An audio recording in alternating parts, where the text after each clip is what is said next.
recording. Is everybody ready and looking good? Yes.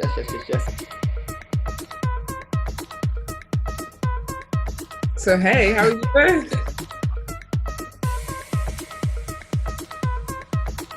Meeting is being recorded.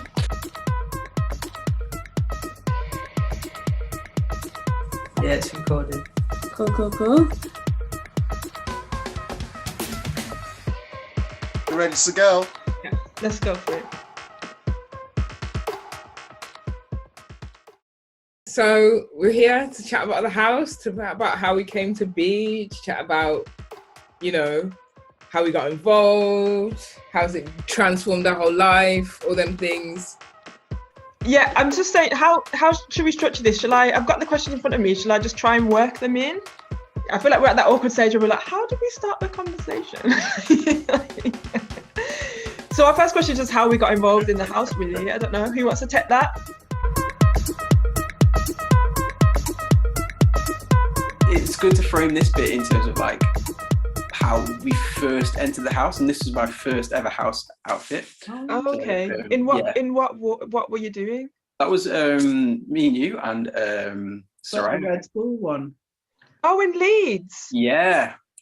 Well, my name's Darren Pritchard, he, him, also known as Mama Ghetto, and it's known as that because that was my very first house that I set up, even though I've got many more houses. And how did I become involved in the house? Well, I helped set it up, and the point of setting up the House of Noir as opposed to Rainbow Noir, because it is a fraction of it, was a kind of another safe space, but it was a safe space for the people in the kind of like Cutie Pie Pot community that were doing stuff in terms of like leadership. I think it was Tolu said that he was chatting to Darren, and Darren wanted to set up this house that was kind of born out of Rainbow Noir and born out of those who hadn't really got into performance or had a break from performance or whatever that meant, and wanted to kind of get back into that expression.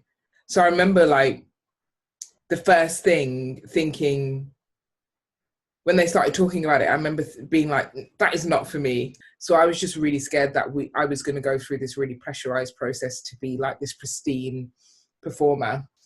But I think a lot of coaxing from Tolu and like Darren and Chloe, they were like, just have a go, just get involved, see how it is. So we did the first kind of test ball in Leeds. Darren just kind of sent us off and said, have a go, see what it is. Had no idea what we were doing. Our outfits, if you look back then, were like really kind of, not laughable, but really were like baby people coming into the scene. It was really fun. It was emotional because it was like, we're entering this world, and it was a bit kind of, whoa, we're putting ourselves on show. But it was... wanted a flavour for it. I think after that there was a bit of a buzz and we just wanted to keep going with it. I was thinking about how I started in the house, and it was just, I remember like Darren just said to me and Tolu and Soraya, like, we're going to make a house, like I want you to walk. And that was it. Like I feel like it was really random, and we were just like, okay. And we went to Zed Arts and had this practice where he taught us how to walk. And I remember we were like really clumsily walking around the studio. And Darren's like, left foot on your right, and your left on your right. Wow. And we took a picture at the end. Like I had a do-rag on and some shorts and a t-shirt. Tolu had something leather on. I think Soraya maybe had like a bra top and a pants on. And we put it online, and everyone was like, wow! We just got quite sweaty. We've just taken this picture of us like posing. And I remember people were like, oh my God. And like, that's the moment I feel like, oh, that was the creation of like the house being out there. Yeah, I was approached by Darren. Mm-hmm. I don't think I really realised that he was actually approaching me to be part of House of Noir initially. He was just talking about it, and I was just, saying what a good idea it was. How did you get involved in the house, Ken? What was the journey? What was the story? Wow.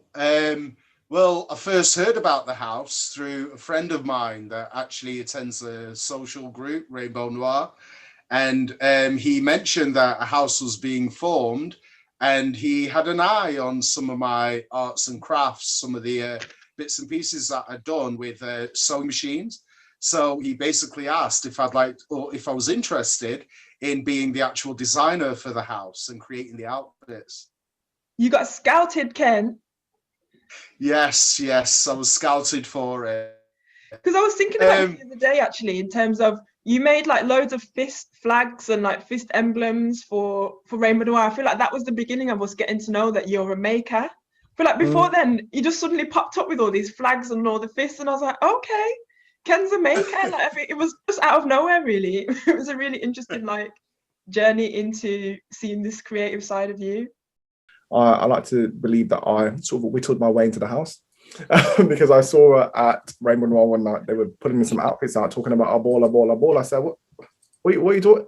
Wait a minute, like, why did I not know about this thing? And literally was just like, I need in. So that's my story. I feel like I was kind of like the house's like hype woman or like number one groupie or whatever. Like I was similar to Harvey. Like I seen Chloe and Soraya and, you know, Tolu and all that be in the house and just be like, oh my God, that's so exciting. And then it was the Manchester ball and I like walked 007 and it was just like so fun, and I just like constructed an outfit out of my wardrobe, and it somehow tied in with like the kind of patterns that Auntie Ken had already designed for the night for the house. So I was just like, yay, okay, like, and then yeah, it was after that ever since. Yeah, it was for Black Pride, and I'll never forget it. Like the build up for that was amazing. Really, there was an opportunity to really come together and to perform. But then I think what really brought it home was when, because I went away to London just for a little bit, and I came back to Manchester, and I wasn't well at the time, and I felt like there was something missing, like there was family missing. And I got in touch with Darren, and Darren was like, come back home, really, like just come and settle down and join in with the sessions that were happening on Zoom at the time. And I got to reconnect with everyone again. So my journey is like in two parts, really. Like one where it happened through performance and showcasing who we were, and it was really nerve-wracking as well. I'd never done anything like it before on stage. And the other side was getting together with family, having conversations, checking in with each other, celebrating who we are, and also being in the same city as well, but from different places. So, has being in the House of Noir impacted the way that you navigate the world as a QTPOC person?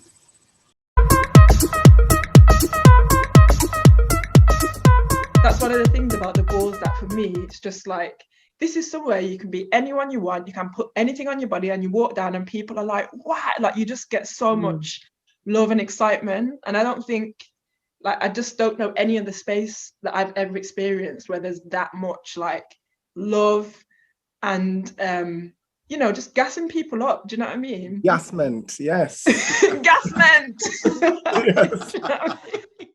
Walking at Black Pride in Manchester was my first walk. And that was like my first involvement in the house, and it just felt lit to be seen, but also to walk with people who I love as well. And it was just phenomenal, that whole event. It's impacted me, I think, greatly. When you have a house, you have a chosen family, and it's a place where, and not to be kind of like really pretentious, you can love unconditionally, because in the world that we navigate as QT BIPOC people, unfortunately, some people put conditions on love, generally pertaining to sexuality within the community that we're in. And when I'm in the house, it's like those, it's like you hear it, it's my safe space, I found my tribe, I found my peeps, however you want to kind of like say that. And people that understand me 360 in terms of like, there's something that as queer people that nobody else experiences, and then you put the intersectionality of being a person of colour on top of that, and it only takes other people like yourselves to fully understand that. I can't necessarily speak for everyone, but I feel as though everyone in the house has that same thread of stepping out of their comfort zone. Like, we're not trying to be the world's greatest. We might end up being, but I think that will be the bonus, because for most of us, it's about stepping out of our comfort zone. I think for me, it's like the words that you said about resigning to an idea, a life of being invisible, is something that I think I'd subconsciously adopted, even if I didn't realize that I had. It puts a sort of point between visibility and vulnerability, and to get up onto the stage and to be able to strut my stuff and to be visible, but also to be slightly self-conscious and to be slightly self-aware of myself. And do I really belong here was the big question. Being faced with this feeling of like, am I enough? And then having to confront that and be like, I'm more than enough. And having the support of other people in the house, like bigging you up, and people who don't know you as well, who are equally inspired by seeing you walk. And it's almost like, if they can do it, I can do it. Like, other people don't have to be organisers or artists or creatives, or you can just come as you are, basically. And I think that's what needs to be celebrated also.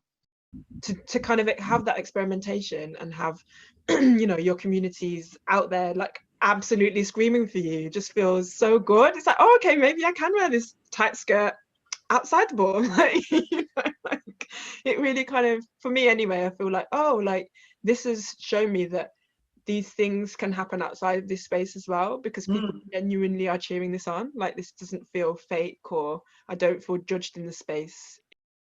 I think just thinking about also how it impacted on me seeing myself as a queer person of colour, I think my relationship to the community thus far had been a lot of organising and leading, and like being in a position of leadership. And so to be in a place where I was kind of being told what to do, I was being led, I was being whatever, it was a really nice feeling, do you know what I mean? Because it allowed me to discover my queer identity outside of outside of responsibility and organisation and supporting others, and actually think, what is some of the magic and expression that comes with being a cutie POC, and how does the house kind of help that? When you're invited up to get up there and strut, doesn't really matter about your age or your lack of hair or your weight. You can just get up there and just come to life, and it's great. It allows me room to be myself, and allows me room to find a part of myself that I sometimes forget is really important to be there. I love going into a space where I don't have to explain everything. Like, in this space, we're mainly from Caribbean kind of background, so there's a massive shorthand about the homophobia that we understand in Jamaica, the deep shame that we all feel, the way that family units work, and because of the culture. And it's only over the past few years that I've had that freedom, because the cutie POC communities grew and we've connected a lot more. And so yeah, and I always say it in the house meetings, like, it helps me as much as it kind of like helps you guys. And I'm talking about kind of like a psychological release, a emotional release. And the release isn't about the counselling, it's just being able to just go in a space and laugh. I think it's so interesting how you highlight something that maybe I've taken for granted, which is people with sort of African Afro-Caribbean backgrounds in that space, and the ability to not have lost your culture in the process. I think that I really grieve the loss. I grieve the loss of my Afro-Caribbean connections, because I know that it's just not going to go down. Like, it's just not happening. It's family is. There's not going to be a point where when family goes, "All right, okay, come on in." Like, I've accepted. It's not going to happen. But the biggest thing is having access again, and saying, oh, I lost it here, but I gained it back on this end. That's amazing. It definitely has impacted the relationship I have with myself, and like to do with like confidence and navigating the world as a queer non-binary person, and sort of being conscious of my body as well and celebrating it. Learning Vogue and like performing again and dressing up, it's just like, whoa, like, yeah, this is like a new way, and like the way that maybe I always viewed dancing and performance anyway. It's like, it's for me, not for other people. Yeah, I think from a performance aspect as well, it's definitely helped build up that relationship again with like dance and performance and enjoyment and freedom. So there's still the same level of judgment, still the same level of competitiveness, but when it's framed in community and not in terms of like hierarchy or someone trying to be better than you, that like the two things are really the same, because they've been judged in the same way. People are still holding up tens, people are still winning trophies or crowns or sashes or whatever it is. But when it's framed in this aspect of community, like, actually, I really want you to do well, and actually I'm going to do my best, so you better step your shit up. And we can both elevate together, like we can all elevate together. And I feel like that's what the better balls of all the ones that have felt more comfortable. So it's still like, I still wouldn't push back on the judgment. I wouldn't push back on the competitiveness, because it's made us be like, okay, yeah, together with all these other houses, we're all going to step up, because actually we don't want to be left behind. Yeah, celebrating, like, yeah, I really felt that word when you said that. Like, yeah, it's definitely, it's celebrating ourselves and that connection with ourselves. Okay, so on to the last one. What has being in the house during the pandemic meant for you? I'll start this time then. Yeah, it's given me a chance to connect with people when I've not been able to connect. So we're very fortunate that in the House of Noir we have been able to connect, and we've had those monthly, like weekly meetings or bi-weekly meetings through like the Vogue classes and stuff. And that's been my only regular contact with the outside world. It was great to be able to create virtual versions, less exciting than being in person, but definitely really good to create virtual looks and to come together as a house virtually and create pieces of work that were really dynamic. I've loved the inventiveness. I've loved the fact that we embraced the virtual stuff that we did sort of during Pride earlier on in the previous sort of lockdown episode. Lockdown's gone by. Yeah. I have actually pulled bits and pieces out my wardrobe, dressed up to the nines, and just surprised everyone. And to actually give that energy away, it's really, really important. It's as precious as it is to receive that energy. In some strange way as well, it was like there was a bit of routine. I get that. There definitely was. Yeah. And something to look forward to. I loved our virtual space. I kind of feel like it enabled me to take it more into my house. I was like walking around the house doing poses every minute in the mirror, like, because I was like, oh, this ball space is now in my house and I can see my people on the, I think us going virtual over the pandemic has been just so nice, to bring some of that energy into my living room. And then this living room has become a space that feels familiar for me to just do a little flex and like practice my arm drills and, What the energy of doing bits of Vogue for the house through Zoom has actually brought us all is the ability to be ourselves authentically in our own spaces and to offer that to people. And it gives us the ability to relax more. So I think there's an authenticity that comes with this new format that we're embracing. During the pandemic, it's given me stability, it's given me love, it's given me a deeper connection with everyone in the house because of those weekly meetings. And fun, like forgetting what fun is, because I had to move like 3 times, and so it was just like, it was just great to have that one consistent thing, like being with you guys, even if it was just like a fortnight or doing the projects like MIF and stuff like that. Like, it was just a really great, again, like a release. It's weird, like I don't think a year ago we'd have ever felt so connected through a screen. We were so like, oh, do you know what I mean about it? But actually, I get life every time everyone's face pops up on the screen. Do you know what I mean? Actually, in this pandemic, I've realised how much this house is not, the balls and the kind of performance is just like a part of what we do.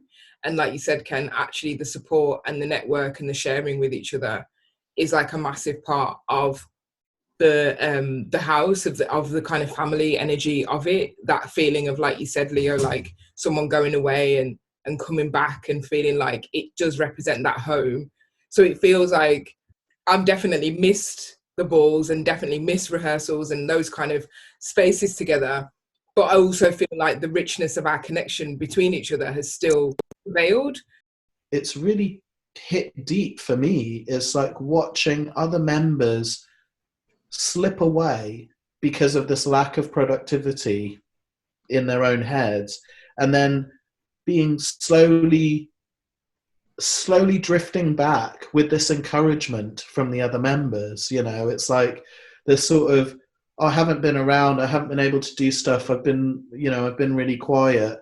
And instead of silence or, you know, whatever they were expecting, instead you get this, we're so glad you're back. Come back. You know, when you're ready, we're waiting for you, with a genuine warmth and love. We've been together for however many years now, but like we've never really like had that time to just sit and talk and be with each other, or like sit and have regular class, because our lives are so busy and like our schedules are so different. And so I think being in the pandemic, it slowed everything down and allowed us to have that extra time with each other. The Saturday 3 hours are more important. The phone calls that I have with people about projects, about how they are, or what we're cooking today, or shall we go for what, that's more important than the ball. Yeah. And if they didn't, because the thing is, if they didn't exist, we'll still have a great time. We're still jamming. We're still living in that. But that ball's just there to kind of like highlight all that we are and all that we're about. And that's why people, and I think especially the ones that we do just go, I don't know what I've just felt. And I was like, it's freedom, it's liberation. The gentle responsiveness that we have in House of Noir to the pandemic has been really beautiful, actually, I think, and needed, and kind of what we probably all need from a lot of the other spaces that we're in. I found it really enriching to be a part of a group that is so considerate and caring towards each other. And also, even though in the pandemic it's meant that physically we can't meet up, the commitment to meeting up still online, to having regular check-ins still, a WhatsApp group that goes off, even though I don't contribute as much as I should, it goes off. And I just think it's like, it's family really, isn't it? As well as being part of a performing house, the way that it's set up, it's like having siblings who you can just stay in contact with and to be open and honest with. It was a big thing having you all around. It helped with my mental health, helped with my physical health. It gave me motivation, you know, even just making outfits, knowing that someday I'm going to get a chance to see you all again, and knowing that you're going to get a chance to put them on and go out and strut again. So yeah, I think it gives me hope more than anything. I was listening to something yesterday where it's like, actually, our identities exist in ourselves, but also they won't exist without anybody else. They don't exist when we're not seen by other people, and that interaction. So actually, I feel like it's so important that we do have a space to show and meet and connect, because we do exist in the space of other people. You know, my queerness doesn't exist on its own, but also it exists in the way that people interact with it, the way people see me, celebrate it or not. And yeah, man, Zoom has really enabled that to happen. Even though we're here, we exist, we know we exist, there isn't a lot of access for us to each other unless you're of a specific type. Yeah, unless you go to church or, you know, places where you're allowed to be communal together. And so, like, being able to come back to a space where the people in the room aren't necessarily of my heritage or of my transness or of my queerness in a particular way, but it doesn't matter. We've just all committed to being in this space, supporting each other, nurturing each other, growing, all of this stuff. And it's just like, wow. Like, we could do like PSAs of what you can learn from being in a Vogue house for your general life. Actually, community, solidarity, peer support, being able to like learn all the skills that we're learning, look fresh, be cute at the same time, earn your money, like, but also this release and the mental health kind of aspect of it all is major. And I really appreciated that, like, you sharing those things and keeping that energy alive. It feels like, and it's like a prophecy, isn't it? It's like a testament to being like, I'm making this in faith that we will like walk again, we will like be in joy again with each other. And it's like a statement to the, you know, to the world, to the energy, to ourselves as well, to be like, this is not over, like, we're going to come out of this, and we're going to be back together again, which is going to feel amazing. I can already anticipate. Let's see, if I was to sum it up, it's given me kind of like joy, reflectiveness, and kind of fun as well, because I've laughed, and it's not just been with my mum or my boyfriend.